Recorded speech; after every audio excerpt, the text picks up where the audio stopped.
You're happy, you're always gonna grin. You get out what you put in. You get out what you put in. Never gonna lose, never gonna win. Long as you're happy, you're always gonna grin. You get out what you put in. You get out what you put in. You get out what you put in. Yeah, there we go. Look, she's smiling already. Is it the like music? you actually sing your own jingle, Ashley. I love that. Yeah, so I don't know if you remember Little Britain, but it was I've written the theme tune. I'm going to sing the theme tune. I can't remember which character that was. I think it was Dennis Waterman. But yes, that is my song. It's called Full Cup. It's good fun, isn't it? It's a great fun song. I love that Full Cup song. I used to have a T-shirt with "You Get Out What You Put In" on it. Did you really? I did. I loved that. It made me run a 10K once, Ashley, that T-shirt. Did you actually purchase the T-shirt? Or Somebody you actually sent it to me. Wow, because that's the line in the song, which is now my strapline on my business. I love the line, and I love that you sing your own jingle. I mean that's like the extra mile, that, Ashley, which is what you're all about. Oh, bless you. Angela, thank you very much for coming on my show. Some people know you, some people don't. So for those of you who don't know you, Angela Cox, tell everybody who you are.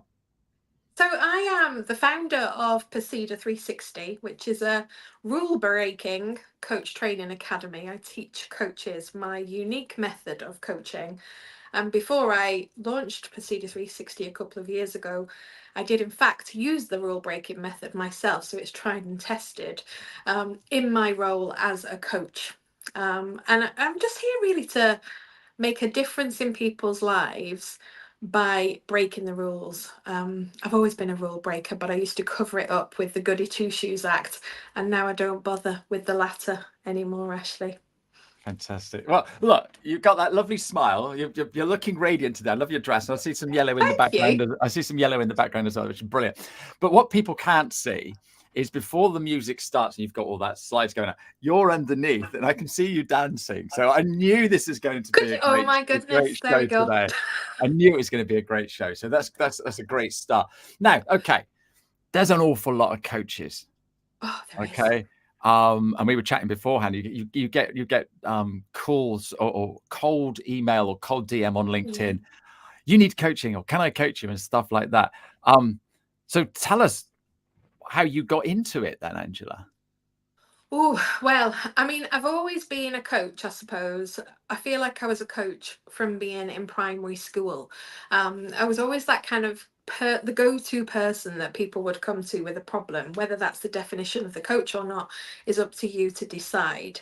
But I was certainly that trusted person, I suppose, in all walks of life.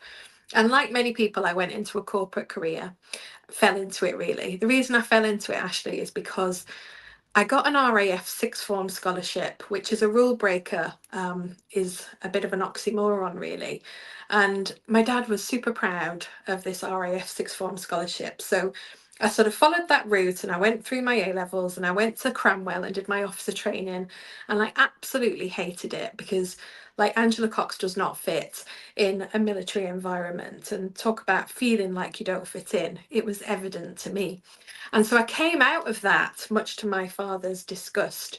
And I remember going to a hotel that I worked in part-time and saying to the manager there, his name was Gary Atkinson, and I said to him, Gary, I need to go and work in this hotel full time, but you need to give me a title with the word manager in it so that I can go back and tell my dad that I've got a proper career now in hotels as a manager. So he said, okay, then you can have a trainee manager job for not much more pay than I was getting part-time as a waitress. But I did it, and I did it for a few years, and I stayed in sort of hospitality and catering for a couple of years beyond that, and then went and got a proper job in a bank. And then I remember getting this job in the bank on the counter, which was more money than I got paid in hospitality, but it was on the counter. And I was no good at adding up the cash, Ashley. So every day I didn't have enough money. Like my till wasn't balancing because I was always making mistakes, which is kind of part of my makeup. And therefore I remember them coming saying to me one day, I thought I was getting the sack. They said, the manager wants to talk to you. And I was like, oh, what have I done? and they said, we want to promote you to the customer advisor. So you're going to tell people from a financial perspective what they need and sell them credit cards and various things. Well, of course, I've got the gift of the gab, so I was good at that. And I did that for a number of years, and then my financial services career just started to flourish. And like most people who fall into a career, you then just fall into the next phase and the next phase and the next phase. And this one day, I saw this job advert internally in the bank, and it said, be a lean consultant. And I thought, oh, wonder what that is. And I started to look at what it entailed, and it said, manage stakeholders, manage change, take people on the journey. I thought, oh, I'd be good at that. So I applied for this job, went for it, got the job, and started my career then as a lean consultant in financial services, which is basically transforming things from how it is now to how you want it to be in the future, working out the steps that you take, and then implementing those steps. So not dissimilar to coaching. Did that for many, many years and worked my way right to the top of the organisation. And then fast forward now to 2017. I'd just lost 8 stones in weight, Ashley, in a personal transformation year. And I'd lost it really healthily through exercise and became a kettlebell world champion, and all sorts of magical things happened that year. And I wrote a book, and this book was called Enough, and it told my childhood story, which has got lots of trauma in it. It's not an easy read. And as a result of writing that book, which became a bestseller before I knew you could be a bestseller, Ashley, before you could pick the right categories, I didn't have a clue. I just put it out there. Became a bestseller, and I realised one day that everything that I was doing day to day at work was not actually allowing me to be me, and I had to put this mask on all the time to fit into the organisation and be what they wanted me to be, which was so far removed from who I am. And so I just rocked up to work this one day with my boss, and we're sitting in a hotel lounge, and he said to me, you're going to start this new project. And I was really senior in this organisation, and I just said, no, can't do it anymore. Cannot do this anymore. In fact, I can't do it anymore, that I'm leaving. And I remember him saying, you don't need to do that, we can figure this out. And I said, no, this is it now. I need to go and find out who I am. I need to go and work on me. I've had this big weight loss transformation, but I'm still not being me. And so I'm leaving. And I drove home. I remember telling you this story a few weeks ago, and I phoned my husband up. And I remember then I had an Audi TT, which I hated, but it was like the car to have when you were in consulting. So I had this red Audi TT with no room inside it. I felt claustrophobic. I rang him and I said, oh, I've resigned today. And he went, oh, okay. Resign from your 6-figure job, wonderful. I said, but don't worry, I'm not going to go and get another job, but I promise you, whatever I do next, I'm going to earn the same amount of money, and that's the deal. And then I went out and figured out what I was going to do, and the next day I became a coach.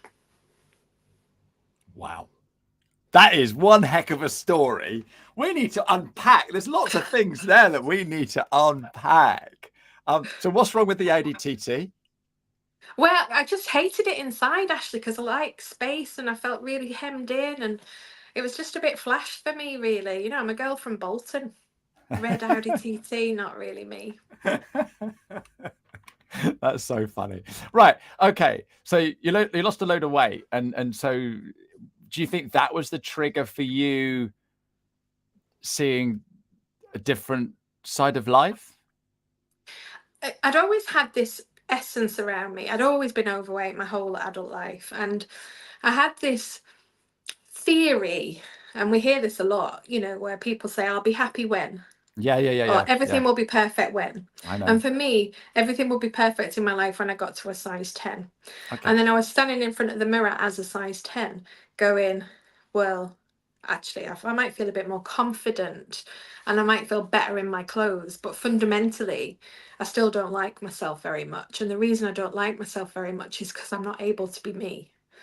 I'm not able to rock up and just be me like I'm being now. I had to kind of put on the persona that was acceptable in the consulting arena. And that was a compromise every day, and I could feel that compromise probably for the first time in my life, because the I'll be happy when moment hadn't come through.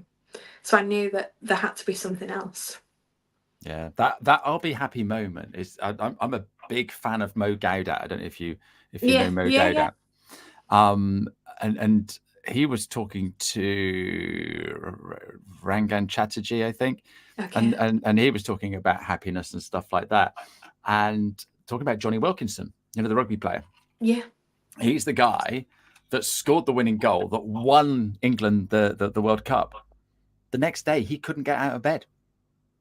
You know, and you sort of like think he's at the pinnacle and he still wasn't happy. And so your pinnacle was size 10. Someone else's pinnacle might be manager at a certain role, might be marrying the person of their dreams or whatever. And it's sort of like, is this it? Where's the what's he called? Stephen Bartlett. Yeah. When he sold his business, he was expecting ticker tape and all of that, and basically he just had a few extra zeros on his bank account, and it was like, now what? It doesn't mean anything if internally we haven't done the work. Yeah, that is incredible. So did you actually become an RAF officer? No, I didn't. I left, which is why my dad was devastated, because what an opportunity that was. You know, back then, 23 women got, well, girls, 23 girls got the sixth form scholarship that year. I mean, we're talking 20 years ago. Okay. It was a long time ago. It was an amazing opportunity, but it just wasn't aligned. And I was doing it to please him, rather than doing what was right for me. Yeah, no, and that's the thing, isn't it? Is the why are you doing this? And it's sort of like you've got, and this is why I love what I do, because this is all for me, you know. And I've worked in jobs and I've done this sort of stuff in other roles, but it hasn't been to the party line, or it hasn't been to how we do it, or it hasn't meant that I've had to do this as well. And I could just do whatever I like, which is why I love doing these shows, because, you know, it doesn't bring loads of money in, but it's fun. And we've got to do stuff. We've got to do stuff that's fun and making us alive. So that's amazing. Right. I still need to unpack. You've written a book as well. Two. Right. Okay. And that, why did you write the book? I wrote the book before I became a business owner. I was still in consulting. I'd had the weight loss journey. And as part of my weight loss journey, I created this community, which was actually just to share my workouts initially. And over the space of about 3 months, it ended up with 27,000 people in it, which back then in 2016, Facebook was only just really becoming a thing. So these groups weren't huge back then, like they are now. So this huge following happened, and I started to help people with their weight loss journeys and their mindset pieces before I was even a coach. So I'm still in consulting. And they were asking me to write a story, to write my story from my childhood. And that's what I did. And as I say, because all of those people bought it, it became a bestseller sort of on the day that we put it out there, and for several weeks afterwards. So that was the catalyst, really, because I remember I self-published that book, and then a publisher took hold of it and asked for the audio rights, and I had to go and record the book. And there's something about, I'm highly auditory, so there's something about me hearing myself read my words, which I'd read dozens of times while I've been writing it, but speaking them out loud and hearing my own story through my own voice, literally the wheels fell off.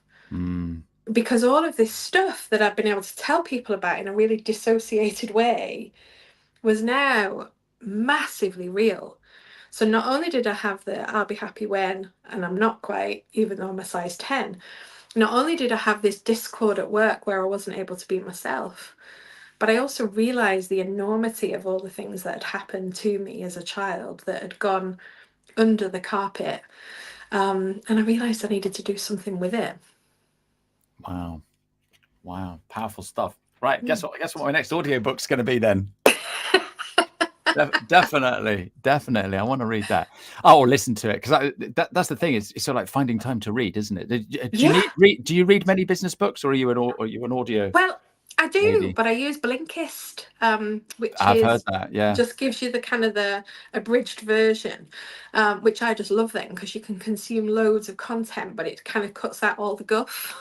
Right. It's like Okay. when you go on these webinars and you're on a webinar for an hour and there's only 5 minutes of stuff in the middle. I haven't got time for the other 50 odd minutes. Just tell me No. the bit I need. And No. Blinkist does that, so I love Yeah. that. Perfect. So you sat in your TT, you ring your husband up, and he says, "Oh dear, that's a shame," or words to that effect. How was he? To be fair, as always, he was enormously supportive because he just knows that I always find a way. So came home that night and I remember getting flip charts out and sort of mapping out with post-it notes what I was good at. What I was good at that I enjoyed and what I was good at that I didn't enjoy, because I think we can be good at things that don't make us feel great. Yep. And then it all just kept coming back to coaching, because I didn't have any coaching qualifications then other than a grow model one that I'd done in corporate years before. But I did have, and I think this is what we need to anchor to when we're thinking about leaving our role for an entrepreneurship one, is all of the experience that you have is valuable. And what you did before is valuable. And what I've done before comes into lots of my sessions. So I decided to be a coach and I just put out into the world the next day on social media. I've set up as a coach. My sessions, I think I said £100 an hour back then. Let me know if you want a session. And literally within the space of about a week, I had sessions booked in. And that year I worked really like flat out, charging my £100 an hour, but got so much experience and realised really quickly that I needed to get more theory, more practice, more credibility. So then also went on a learning journey at the same time, which took me into all sorts of places, all sorts of modalities. And I started to get the experience of coaching and the knowledge of coaching and sort of built up from there. But I was true to my word and I did make 6 figures in that first year. So it's sort of, I mean, I work really hard doing it. I work less hard now. But it happened because I set the intention that no matter what happens here, it's non-negotiable. I'm going to earn the same amount, so I don't let anybody down. And that's a toxic driver, I suppose, in many ways, because it's got that underpinning of responsibility. But it worked. Because you actually set that intention. It's not a case of I'll see what happens, which is what most business owners do. I'll chuck enough mud at the wall, some of it will stick. You actually turned around and said, this is what I'm going to do. I was so deliberate about it. Yeah. But I'm equally actually not a massive risk taker. So what I've done year on year, it's funny, I was debating this with somebody this morning, this idea that as a business owner, don't take money out of your business, plow it all back in. I've had a lovely lifestyle for a lot of years working in financial services and consulting at a high level. So I didn't want to lose that. So every year I have maintained my lifestyle and I've invested back in the business, but not in a crazy risky way. And it just means that I've got a really sustainable business that delivers a nice lifestyle, provides for my future, and takes care of my clients. And I'm really happy with that. So what would you call risky then? Things like giving up a 6-figure job, that seems very risky. That is risky, isn't it? But I believed in that moment when I made that decision, I believed, number one, that it would all be okay because I'm a really capable person. So I knew that. And number two, I knew that it was the right thing for my sanity. So for me, it was never a question of what if this doesn't work? Never. It was, I'll always find the way, but the way that I find needs to be a way that means I don't lose myself in the process. So I think it was a massive risk because you're saying goodbye to a regular salary and I needed to replace that. But it didn't feel like a risk to me because for the first time I was actually putting me and my health first. Yeah. That makes an awful lot of sense. So you started coaching people, and then have you said you're a rule breaker? Yeah. So you're coaching people and breaking rules as you're coaching them, or Yeah. does that come later? No, I am from the outset, really. And then as I started to do the theory didn't make sense to me. Felt really 1980s. In fact, it is 1980s. What I realized is that when people are stuck, and it doesn't matter how successful you are, people get stuck from a psychological perspective. And when they're stuck, the rules of coaching is that we work from the here and now into the future in a non-directive style. And non-directive style suggests that you ask lots of questions because the person's got the answer inside of them. And I do believe that that's true. But I believe it's like digging for gold with a toothpick. Yeah. And people don't have time for that these days. The world is changing. Everything's at pace. So non-directive coaches might get to the outcome, but it might take them 6 months in if you use a sledgehammer to get to that outcome, then you can get there much more quickly.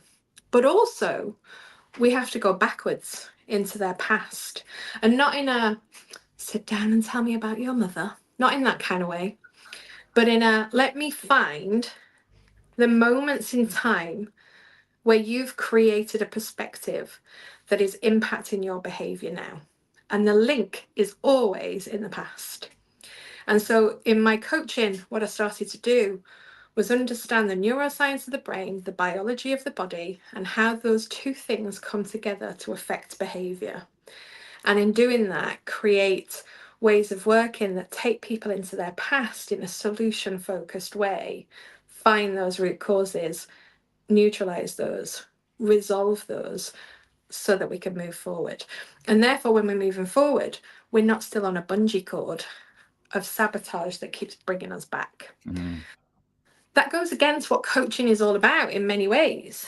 But actually, what I find is that clients move through that stuck phase much more effectively. They sabotage less. And then the non-directive style can come in when the client is unstuck and they can access their resources more effectively. And that's the thing, isn't it? Because you speak to people and they're set in their ways. Yeah. They're stuck. Yeah. They're stuck. And like you say, and I've got this vision in my head of It's a Knockout. Can you remember It's a Knockout on TV? Yeah. When they would run to do something, but they'd have a bungee cord on them and they'd end up getting pulled back. And that is exactly what it is. It's one step forward, two steps back all the time, because back in whenever someone said this to me, or I believed so for me, I've gone through life thinking I'm rubbish at English. But, you're not the only person on this show today who's written a book. So, I can't be. Indeed. And I've got your book, Ashley. It's a great book. Thank you. But it's those sorts of things. And so I'll never be any good because Miss so-and-so said I wouldn't any be good, or I worked with somebody. I've got a friend who sings, but she's only just got to singing because her dad told her when she was a kid that she couldn't sing. And you're like, oh no. Yes. That's terrible. That is absolutely terrible. So tell us a little bit about Procedure 360 in the remaining 7 minutes that we've got. Have we got 7 minutes? I know, where's it gone? You're going to have to come back, Angela. I mean, that's another story. So 3 years ago, my husband had a brain injury out of nowhere. And there was a lot of thinking time that followed that because his recovery it took a long time. And he was off work, and there was a period of time that I was off work. And what I realized during that time is if I don't work, I don't earn. And if he doesn't work, he doesn't earn. Because for all of that time, we couldn't earn, which brought extra stress that we didn't need.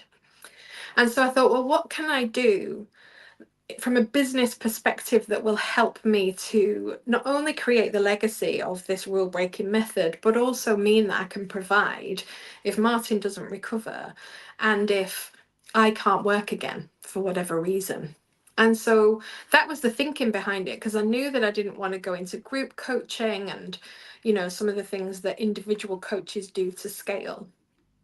So it literally all just came to me. I was sitting on a sun lounger in Lanzarote, as you do, the only time I really think properly. And it was literally like I was having this PowerPoint presentation played to me as to what I should do. And I came home and I wrote the program, 120 hours worth of learning. And I thought, I'm going to have it accredited by the ILM. So I sent it to them, and it was a painful process, but we got it accredited.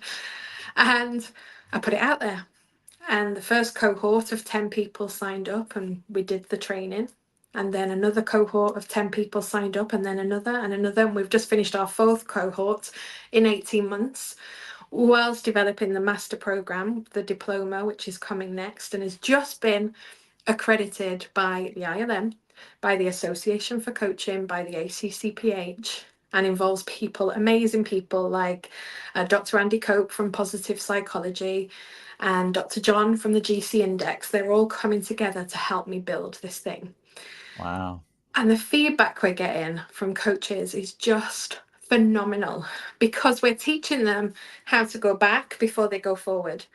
And they're having a personal transformation as they learn this thing. And it's incredible now to see them out there changing the way that they operate, because they're coming from this deeper place of awareness and working with their clients using my method. Can you imagine what that feels like? It's just the, like, you know, for someone who's sought approval their whole life, that's been my story. It's like the ultimate stamp of approval, having other people trusting your method with their clients. It's incredible. Yeah. I saw that a little bit at Glastonbury. Tell me more. Well, so I didn't go, just watching the TV. Uh-huh. But you've got this artist on the stage, and they start singing the chorus, and then they stop, but the whole crowd sings it back to them. You know, Do you know, that is exactly what my daughter said. We were watching Glastonbury last night, and she went, Mum, how cool would it be to have everyone in the audience singing your song? And I guess that's a gorgeous analogy, Ashley, because I've not thought of it that way. It's beautiful. Yeah, I mean, you know, I've not got a Glastonbury Stadium, let's just be clear. We've got 40 practitioners, but I love those 40 practitioners. but those 40 practitioners are going out and helping other people. Exactly. The ripple. Yeah, absolutely. What an amazing thing. What an amazing legacy. It's just gorgeous. I'm so proud. It's like a head above the parapet moment, so it was scary. And there are some people that don't agree, and that will always be the case. But I'm so proud that I took the step. I'm so proud of all the steps that I've taken along the way to get me to this point. And what I would say to anyone is, if something in here is telling you you're not in the right place, even though the step might feel really scary, you're capable of taking the step. And we've just all got to believe that we're capable of taking the step, and then we can figure out what the next step is beyond that. But sometimes we've just got to do what's right for us and back ourselves, so that we can then start living a life that we love. And, you know, here I am, 6 years in business now, actually loving what I do. Yeah, absolutely. And having the time to come and do this, because you do podcasts as well, don't you? And I do a podcast, yeah. So someone's watching this, and I don't know what the stats are, but it's something like 80% of people hate their job. I mean, how sad is that? Yeah, it's awful. But if they're watching this, what's your advice to them? Well, I mean, you know, I don't know whether I'm in a place to give advice, but what I would say is really figure out what it is that makes your heart sing. So my flip chart exercise was enlightening around, what am I good at? And then of those things that I'm good at, what do I like and not like? Because, you know, I'm good at hoovering, but I don't like it. So we've really got to figure out what we like about what we're good at, and then also figure out what you're not so good at. And then from that, what does it form, you know, and where is it pointing you to in terms of your next step? And then trust yourself to take the step, because everything is figure outable. We can always find a way, but it always starts with the first step. And so many people don't take that because they just stay stuck in what they believe is safe, which might be safe financially, as safe as you can ever be in a corporate or wherever, but it's not safe psychologically. And we decide if we're psychologically safe or not those around us, not the organizations. So back what's right for you and trust yourself. No, I love that. I don't know the name, but someone's just said, "Yay, cohort 4, an amazing course delivered with love." What a lovely way to end the show. Oh, And I've got one last question to you. So, when you were at primary school, what did you want to be when you grew up, Angela? oh my God, let me think. I mean, do you know what? I think it might have been like a teacher or something. I can't remember ever giving it any thought in terms of like being definitive. I just wanted to be like my granddad, and my granddad he'd always had a business. He had a market stall. I worked with him from being 7 years old on that market stall. Bless. And for him, for me, he was the most successful person in the world, because he used to go out to nice places for Sunday lunch, and he'd take holidays in Nice, and he'd come back from Nice and he'd feel all bronzed and fabulous, and then he'd go back to his market stall again. So I just wanted to be like my granddad. And I think, I mean, he's not with us anymore, but I think he'd be proud of what I've achieved. So that's good for me. Perfect. I love that. Angela, you have been an absolute superstar today. Thank you for having a chat with us. It's been delightful. You're going to have to come back another day, but thanks ever so much indeed. And I just want to say very, very quickly, if I can, Ashley, thank you for coming into the Coach Club a few weeks ago and helping our Coach Clubbers, because they all have said how wonderful it's been, and some of them have worked with you afterwards, and they're saying you've added so much value. So thank you to you. Oh, bless you. That's what a lovely thing to say. Thank you so much. All right, we will be back next week. Thanks very much indeed, everybody. Cheerio. And let me see if I can find some music to take us out with. You get out what you put in. Never gonna lose.